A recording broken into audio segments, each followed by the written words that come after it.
Hello all, welcome back to one more mini vlog. So finally మేమైతే Manali reach అయిపోయాం. And ఇది మా hotel అనమాట. సో ఇది అయితే మాకు అలాట్ చేసిన రూమ్ అనమాట. రూమ్ కూడా చాలా బాగుంది అండ్ రూమ్ నుంచి వ్యూ కూడా చాలా బాగా అనిపించింది. ఇది యాక్చువల్లీ తెలుగు వాళ్ళ హోటలే. సో ఎవరైనా ఒకవేళ మనాలి వెళ్ళాలనుకుంటే ఈ హోటల్ని మాత్రం తప్పకుండా కాంటాక్ట్ చేయండి, చాలా బాగుంటుంది.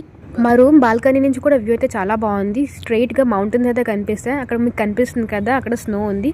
సో మేము తర్వాత స్నో ప్లేసెస్కి అయితే వెళ్తాం. అది కూడా మీరు చూడాలనుకుంటే మా ఛానల్ని ఫాలో చేస్తూ ఉండండి. సో ఇప్పుడైతే మేము రెడీ అయ్యాక బ్రేక్ఫాస్ట్ చేశాక బయలుదేరిపోయాం. హిడింబా టెంపుల్కి మనాలిలో ఉంటుంది. యాక్చువల్లీ చెప్పాలంటే ఇదంతా స్నోతో కవర్ అవ్వ ఉంటుంది. బట్ మేము వెళ్ళిన టైంలో స్నో పడకపోవడం వల్ల అక్కడైతే స్నో లేదనమాట. సో హిడింబా టెంపుల్ అయితే చాలా అందంగా ఉంది. అండ్ పెద్ద పెద్ద చెట్లు మీకు కనిపిస్తుంది కదా, అది పైన్ ట్రీస్ అవి.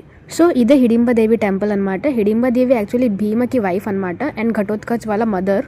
పాండవులకి హెల్ప్ కోసం అయితే హిడింబాదేవి అయితే భీమని పెళ్లి చేసుకున్నారు. ఆ తర్వాత అయితే హిడింబాదేవి హిమాలయస్కి అయితే వచ్చేసారు. సో అందుకని మనాలిలో అయితే హిడింబాదేవికి చాలా పూజలు అయితే చేస్తారు.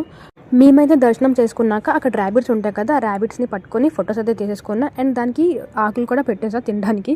సో ఇంతేనండి వీడియో. ఇంకా వీడియో చూడాలనుకుంటే మా ఛానల్ని తప్పకుండా సబ్స్క్రైబ్ చేసుకోండి.